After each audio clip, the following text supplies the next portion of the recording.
আজকে যে ক্লাসটি তোমাদের করাচ্ছি সেই ক্লাসটি হলো যে ভারতের বিভিন্ন গুরুত্বপূর্ণ মন্দির এবং সেই মন্দিরে এছাড়া মন্দির ছাড়াও তোমাদের রয়েছে যে টপিকগুলি হলো গুরুত্বপূর্ণ টপিকগুলি। সেই টপিকগুলি হলো যে ভারতের যে 12টি জ্যোতির্লিঙ্গ রয়েছে জ্যোতির্লিঙ্গ সম্পর্কে সব বিস্তারে আলোচনা।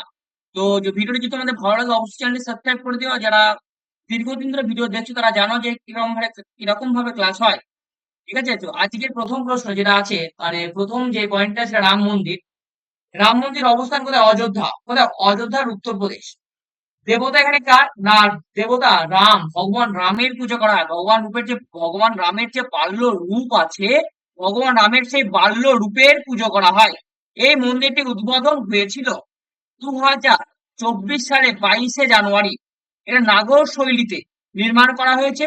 আর এটা কার? এটার যে নির্মাণ তত্ত্বাবধান মানে কোন সংস্থা বা এটা নির্মাণ করেছে, এটা হবে শ্রী রাম জন্মভূমি তীর্থক্ষেত্র। ঠিক আছে, এটার একটা বৈশিষ্ট্য যেমন গুরুত্বপূর্ণ দেখি, গোলাপি বেলে পাথর দিয়ে নির্মিত, বিশাল স্তম্ভ, সূক্ষ্ম কারুকার্য রয়েছে। মন্দির প্রাঙ্গণে হিন্দু দেবদেবীর মন্দিরও রয়েছে। মানে এই যে রাম মন্দিরে বিভিন্ন হিন্দু দেবদেবীর মন্দির রয়েছে।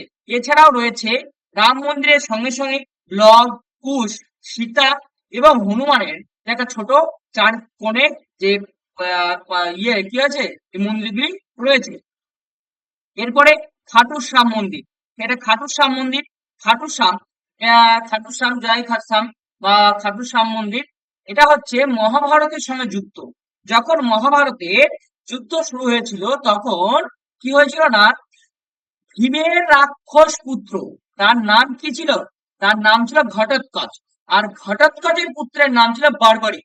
আর সেই বারবারিকের তিনটে অস্ত্র পেয়েছিল, মানে তিনটে তীর পেয়েছিল। হ্যাঁ, এই তিনটি তীরের মাধ্যমে উনি প্রথমটা দিয়ে সবকিছু স্থির করতে পারতেন, মানে চিহ্নিত করতে পারতেন। দ্বিতীয়টা কাকে কাকে হত্যা করবে কি করতো, এবং তৃতীয় বাণের সাহায্যে সেই সমস্ত ব্যক্তিকে এক বাণের মধ্যে নিঃস্ব করে দিতে পারতেন। তো এটা যখন ভগবান যখন জানতে পারলো যে উনি যুদ্ধে আসছে, আর উনি ওনার মাতাকে বরদানে কথা দিয়ে এসেছিলেন যে উনি দুর্বল পক্ষের যুদ্ধ করবেন। তো উনি যদি যে পক্ষে যেত সেই পক্ষ শক্তিশালী হয়ে যেত। ঠিক আছে, সেকেন্ডের মাথায় তো উনি নিজেই সুযুদ্ধ করতো দুই পক্ষের থেকে, এবং যুদ্ধের পুরো ব্যালেন্সটাকে ডিসব্যালেন্স করে দিত। তাই ভগবান শ্রীকৃষ্ণ ওনার কাছ থেকে গুরু দক্ষিণা রূপে কি করে নিয়েছিল না, নিজের শীষ চেয়েছিল। ঠিক আছে, তখন খাটুসা নিজের নিজের গলা মানে শীষ তোমার ভগবান শ্রীকৃষ্ণের চরণে অর্পণ করে। সেই থেকে ভগবান শ্রীকৃষ্ণ আশীর্বাদ দেয় যে যত কলিযুগ যত বাড়বে তত কি হবে না, ভগবান খাটুশ্যামের প্রভাব প্রত্যেক ঘরে ঘরে বেড়ে যাবে। আর যেহেতু খাটুশ্যাম যুদ্ধ দেখতে এসেছিল সেই সময় বারবারই, তো ভগবান খাটুশ্যামকে একটা রাজস্থানের খাটু গ্রামের একটা জেলার যে একটা বিরাট উঁচু পাহাড় আছে, পাহাড়ে রেখে দেয়। এবং সেখান থেকে কি করে না, উনি পুরো মহাভারতের যুদ্ধটা দেখেছেন। অবস্থান খাটুগ্রাম, শিকার জেলা, রাজস্থান। দেবতা খাটুশ্যাম বাবা। নিকটবর্তী রেলওয়ে স্টেশন হচ্ছে রিঙ্গাস জাংশন। বিমানবন্দর জয়পুর বিমানবন্দর। এটা ফাগুন মাসে মেলা হয় এখানে। ঠিক আছে, এটা মাথায় রাখবে তোমরা। ঠিক আছে, চলো পরের প্রশ্ন, মানে পরের যে টপিকটা যে তিলওয়াড়া জৈন মন্দির।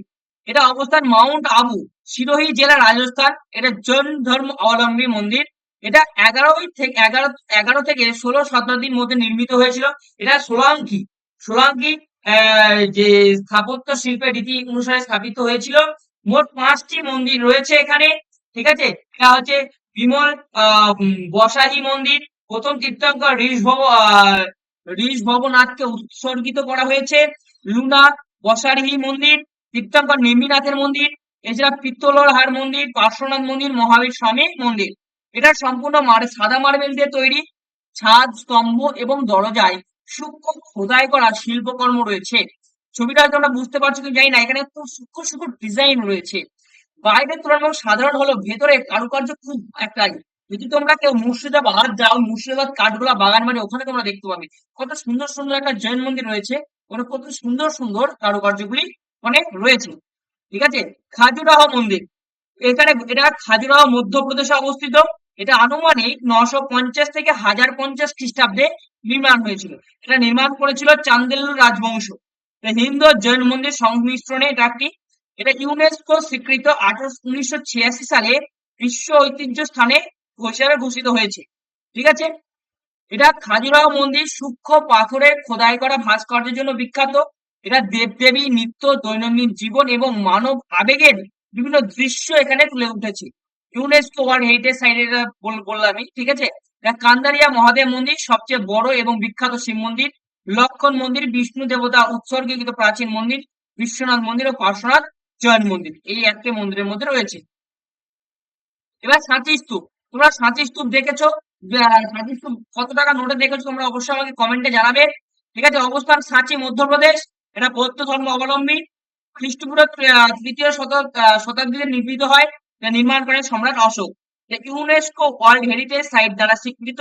1989 সালে বিশ্ব ঐতিহ্য স্থানে স্থান পেয়েছে। এটা গম্বুজ আকৃতি। ঠিক আছে, দেখেই বোঝা যায় গম্বুজ আকৃতি, এটা গম্বুজ আকৃতি। ঠিক আছে, এটা বুদ্ধের স্মৃতি এবং ধর্মীয় নিদর্শন সংরক্ষণে নির্মিত। এটা চারদিক সুন্দর তোরণ ও প্রবেশদ্বার রয়েছে। তোরণ মানে গেট। এই যে গেটটা, এখানে 4টি গেট রয়েছে এরকম, এই দেখো দুটো, আর এখানে একটা, ওখানে চারটি রয়েছে। তোরণগুলি বুদ্ধের জীবনী এবং জাতক কাহিনী চিত্র খোদাই করা রয়েছে। সম্রাট অশোক বৌদ্ধ ধর্ম গ্রহণের পর বহু স্তূপ নির্মাণ করেন। সাঁচি স্তূপ তাদের মধ্যে বিখ্যাত। এটি বৌদ্ধ শিল্প ও স্থাপত্যের একটি অসাধারণ নিদর্শন।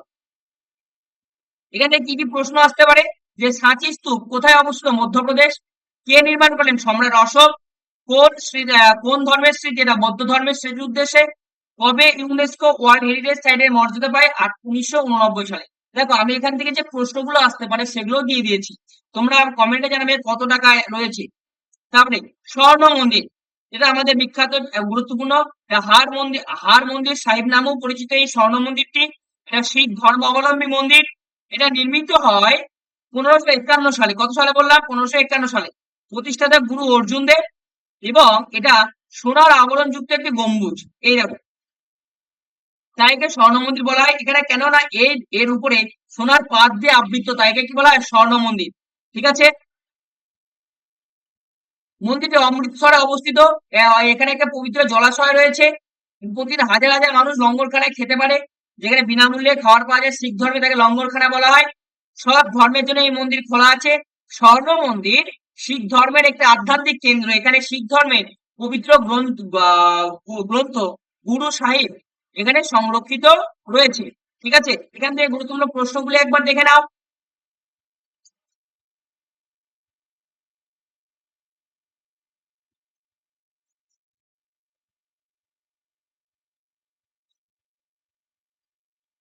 স্বর্ণ মন্দির কোথায় অবস্থিত? পাঞ্জাবের অমৃতসর। কোন ধর্মের পবিত্র স্থান? শিখ ধর্মের। কে প্রতিষ্ঠা করেন? গুরু অর্জুন দেব। পবিত্র জলাশয়ের নাম কি? অমৃত সরোবর। ঠিক আছে, এখান থেকে এই প্রশ্নগুলো হতে পারে। তারপরে কামাখ্যা মন্দির, এটা আমরা সকলে জানি কোথায় অবস্থিত? না, আসামে অবস্থিত। আসামের নীলাচল পাহাড়ে, গুয়াহাটি আসামে অবস্থিত। এটা হিন্দু ধর্মের মন্দির। মা কামাখ্যা দেবীর 51 শক্তিপীঠের একটি অন্যতম। ঠিক আছে, যে দেবী সতী যখন দেহ ত্যাগ করে তখন যে তার 51টা খণ্ড করা হয়েছিল, নারায়ণ করেছিলেন নারায়ণের আদেশে, সেই 51টি খণ্ডের একটি এখানে রয়েছে। ঠিক আছে, শরীরের একটি অংশ এখানে পড়েছিল। ঠিক আছে, এখানে কোনো মূর্তি নেই, প্রাকৃতিক যোনিকে পুজো করা হয়। ঠিক আছে, মন্দিরে গুরুত্বপূর্ণ তন্ত্র সাধনার জন্য বিখ্যাত। প্রতি বছর এখানে আম্বুবাচি মেলা হয়। ঠিক আছে, বহু লোক হয়। এই মেলা একটা বিখ্যাত, ভারতবর্ষে একটা বিখ্যাত মেলার মধ্যে এর মধ্যে একটি। ঠিক আছে, কোচ রাজাদের সময় এটা পুনর্নির্মাণ হয়েছিল। ঠিক আছে, এটা মনে রাখবে।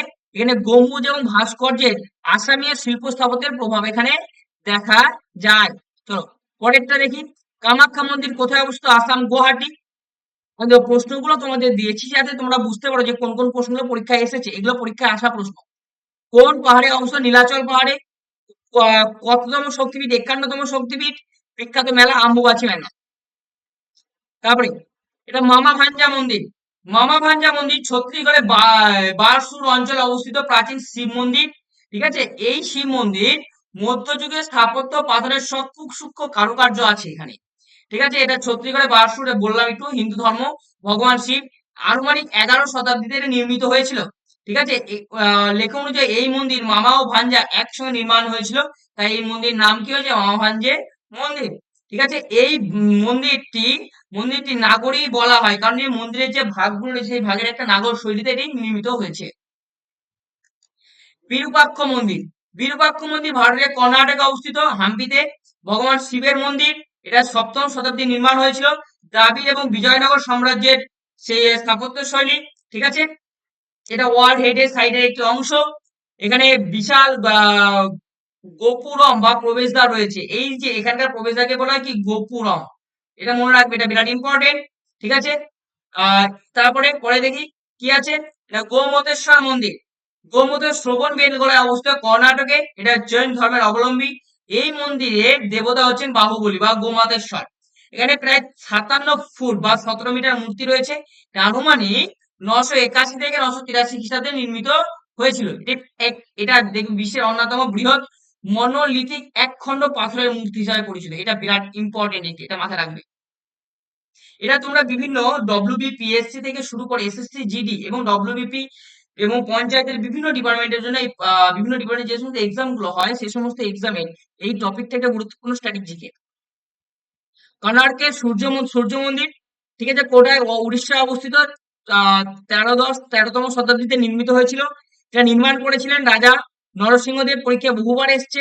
এটা কলিঙ্গ স্থাপত্যের নির্মিত। এটা ওয়ার্ল্ড হেরিটেজ সাইটের মর্যাদা পায় 1984 সালে। ঠিক আছে, এটা 24টি বিশাল পাথরের চাকা রয়েছে, 7টি ঘোড়া রয়েছে। ঠিক আছে, এছাড়াও এখানে সূর্য ঘড়ি রয়েছে। ঠিক আছে, সমস্ত ছবিগুলো এখানে দেওয়া যায়নি। এখানে নিত্য যুদ্ধ দৈনন্দিন জীবনের ভাস্কর্য খোদাই করা রয়েছে মন্দিরের গায়ে।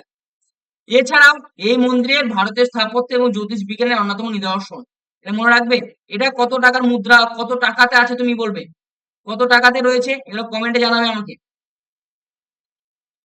কর্ণাটকের সূর্য মন্দির অন্যতম একটা মন্দির। এটা বললাম তোমাদের, এটা কোথায় অবস্থিত? উড়িষ্যাতে। কোন দেবতার সূর্যদেবকে উৎসর্গিত করা হয়েছে? কে নির্মাণ করেন? নরসিংহ প্রথম, প্রথম নরসিংহদেব। ইউনাইটেড ওয়ার্ল্ড হেরিটেজ সাইটে মর্যাদা পায় 1984 সালে।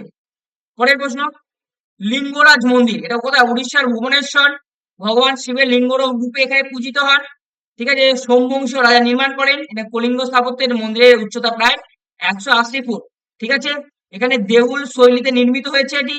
ঠিক আছে, এটা মনে রাখবে একটু। এটা হরিহর রূপে ভগবান শিবকে পুজো করা হয়। এখানে উৎসব হয় মহারাত্রি এবং রূপনা আর রথযাত্রা, চন্দনা প্রভৃতি। এটা কোথায় অবস্থিত? ভুবনেশ্বর, উড়িষ্যা। মন্দির ভগবান শিব। ঠিক আছে, এখানে স্থাপত্য কলিঙ্গ স্থাপত্য এবং কোন বংশ? এটা সোমবংশীয় রাজারা নির্মাণ করেন। তাহলে কান্দারিয়া মহাদেব মন্দির, কান্দারিয়া মহাদেব মন্দির একটি হিন্দু মন্দির। এটা মধ্যপ্রদেশের খাজুরাও মন্দির পশ্চিম গোষ্ঠীর অন্তর্গত। ভগবান শিবকে এটা উৎসর্গী করা হয়েছে। এটা চান্দেল্য রাজবংশ নির্মাণ করেন। এটা 1025 থেকে 1050 খ্রিস্টাব্দে নির্মিত হয়েছিল। ঠিক আছে, এটি প্রায় 31 মিটার লম্বা, মানে উঁচু। ঠিক আছে, এখানে প্রায় 800 মিটার 800 প্রায় বেশি মূর্তি রয়েছে। এটা মনে, এটা কোথায়? খাজুরাহো, ছত্তিশগড়, মধ্যপ্রদেশে অবস্থিত। এটা ওয়ার্ল্ড হেরিটেজ সাইটের একটি অন্যতম গুরুত্বপূর্ণ অংশ। তারপরে মহাবোধি মন্দির, মহাবোধি মন্দির ভারতের বিহার রাজ্যে বৌদ্ধ গয়াতে অবস্থিত। এটা বৌদ্ধ তীর্থক্ষেত্র। গৌতম বুদ্ধের বোধিবৃক্ষের নিচে জ্ঞান লাভ করেছিল এখানে। এটা গুপ্ত যুগে নির্মিত হয়েছিল। ধর্ম বৌদ্ধ ধর্ম। ইউনেস্কো ওয়ার্ল্ড হেরিটেজ সাইটে মর্যাদা পেয়েছে।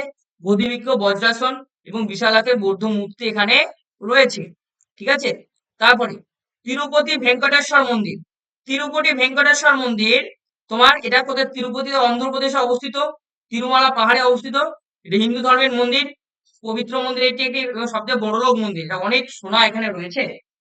ঠিক আছে, এটা ভগবান বিষ্ণুকে উৎসর্গ করা হয়েছে। তিরুমালা অন্ধ্রপ্রদেশ, ভেঙ্কটেশ্বর স্বামী। ঠিক আছে, আর এটা লক্ষাধিক ভক্তের এখানে আগমন ঘটে। এইটা বিরাট ইম্পর্টেন্ট, এখানে প্রসাদমে লাড্ডু দেওয়া হয়। এটা সোনায় মোড়া গর্ভগৃহ রয়েছে। এখানে তিরুমালা পাহাড়ে মনোরম দৃশ্য এখানে রয়েছে। ঠিক আছে, তারপরে ভীমবেটকা মন্দির, যেটা ভীমবেটকা গুহা নামে পরিচিত। ঠিক আছে, এটা প্রাগৈতিহাসিক একটা অন্যতম স্থান। এটা মধ্যপ্রদেশের রায়সেন জেলায় অবস্থিত। এটা ভোপালের থেকে প্রায় 45 কিমি দূরে। এটা আবিষ্কার করেন 1917 সালে VS ওয়াংকার। ঠিক আছে, এখানে 700টির বেশি এখানে শিলার আশ্রয় রয়েছে। এখানে বিভিন্ন চিত্র রয়েছে, তোমাদের আমি প্রথমেই বললাম। ওকে, এটা ভীমবেটকা নামটি মহাভারতের ভীমের নাম থেকে এই গুহার নামে প্রচলিত হয়েছে। তারপরে হাজরা রামস্বামী মন্দির, এই মন্দিরে 15 শতকে বিজয়নগর সাম্রাজ্যের রাজাদের দ্বারা নির্মিত হয়েছে। হাম্পির অন্যতম স্থাপত্যের মধ্যে এটিও বর্তমানে ইউনেস্কো ওয়ার্ল্ড হেরিটেজ অন্তর্ভুক্ত হয়েছে। এটা হাম্পি কর্ণাটকের অবস্থিত একটি জীববৈচিত্র্য হটস্পট, মনে রাখবে। নিকট এটা হটস্পট রয়েছে, ঠিক আছে। এটা হাম্পি জনপ্রিয় ঐতিহাসিক পর্যটন কেন্দ্র হিসাবে বিখ্যাত। বৃহদেশ্বর মন্দির, এটা দ্রাবিড় শৈলীর জন্য বিখ্যাত। এটা প্রধান শিখর প্রায় 216 ফুট, ঠিক আছে। এটা গ্রানাইট শিলা দ্বারা গঠিত, আর এটা বিশালাকার একটি মাত্র পাথর দিয়ে খোদাই করা হয়েছে। এটা ইউনেস্কো ওয়ার্ল্ড হেরিটেজ সাইটের মর্যাদা পেয়েছে এই মন্দিরটি। এটি তামিলনাড়ুর তাঞ্জাভুরে অবস্থিত। এটা নিকটবর্তী শহর হচ্ছে তিরুচিরাপল্লী, ত্রিচি, যার আরেক ছোট নাম কি ত্রিচি। তারপরে শবরীমালা মন্দির, যে শবরীমালা দক্ষিণ ভারতের অন্যতম বিখ্যাত তীর্থস্থান, ঠিক আছে। এখানে এখানে ভগবান ইয়েকে পুজো করা হয়, ওর নাম হচ্ছে আয়াপ্পা। আয়াপ্পা মনীষীকে পুজো করা হয়। এটা ওই শবরীমালা, যে রামায়ণে যে শবরী মাতা শবরী, সেই শবরী এই শবরী আলাদা, ঠিক আছে। চলো পরে এটা দেখছি কি আছে, সোমনাথ মন্দির। সোমনাথ মন্দির আমরা সকলে জানি গুজরাটে অবস্থিত বিখ্যাত মন্দির এবং 12টি জ্যোতির্লিঙ্গের মধ্যে একটি। আমি তোমাদের কথা দিচ্ছি 12টি জ্যোতির্লিঙ্গ ক্লাসের মধ্যে মুখস্থ করিয়ে দেব, ঠিক আছে। এছাড়া এখানে বহুবার আক্রমণ হয়েছে। এটা মন্দিরের বান স্তম্ভ রয়েছে এবং যেখানে লেখা রয়েছে সোমনাথ মন্দিরের দক্ষিণে আন্টার্কটিকা পর্যন্ত কোনো স্থলভাগ নেই। মানে এখানে একটা এরকম ভাবে একটা ইয়ে রয়েছে পৃথিবীর মধ্যে, এবং আমার তীর চিহ্ন দিয়ে লেখা রয়েছে সেখানে। যদিও এটা সংস্কৃতে লেখা রয়েছে, আমি বাংলায় বললাম। তারপরে দ্বারকা মন্দির বা দ্বারকাধীশ, এটা ভগবান শ্রীকৃষ্ণের মন্দির, এটাও গুজরাটে অবস্থিত। এখানে 72টি স্তম্ভ রয়েছে। তোমরা পিডিএফটা পেতে পারো, আমাকে আমার সঙ্গে আমার নাম্বারে যোগাযোগ করবে, তোমরা অবশ্যই পিডিএফটা পেয়ে যাবে। এখানে 4টি ধামের মধ্যে এটিও একটি। এটা জন্মাষ্টমী দিন লক্ষাধিক লোকের আগমন ঘটে। এটা অবস্থিত গুজরাটের দ্বারকায়, ঠিক আছে। দ্বারকাধীশ কাকে বলা হয়? শ্রীকৃষ্ণকে দ্বারকাধীশ বলা হয়। এর নিকটবর্তী বিমানবন্দর জামনগর এবং railway station Dwarka railway station. 12টি জ্যোতির্লিঙ্গ, সোমনাথ জ্যোতির্লিঙ্গ, ঠিক আছে, গুজরাটে অবস্থিত। মল্লিকার্জুন অন্ধ্রপ্রদেশে অবস্থিত। মহাকালেশ্বর মধ্যপ্রদেশ উজ্জয়িনে অবস্থিত। ওমকারেশ্বর মধ্যপ্রদেশ। কেদারনাথ উত্তরাখণ্ড। ভীমশঙ্কর মহারাষ্ট্র। কাশী বিশ্বনাথ উত্তরপ্রদেশ বারাণসী, এখানে। তারপরে ত্র্যম্বকেশ্বর নাসিক মহারাষ্ট্র। বৈদ্যনাথ ঝাড়খণ্ড। নাগেশ্বর গুজরাট। দ্বারকা রামেশ্বর, এটা হচ্ছে তামিলনাড়ু। এবং ঘৃণেশ্বর জ্যোতির্লিঙ্গ, এটা হচ্ছে মহারাষ্ট্রে ঔরঙ্গাবাদে অবস্থিত। ছত্রপতি সম্ভাজিনগর, ঠিক আছে।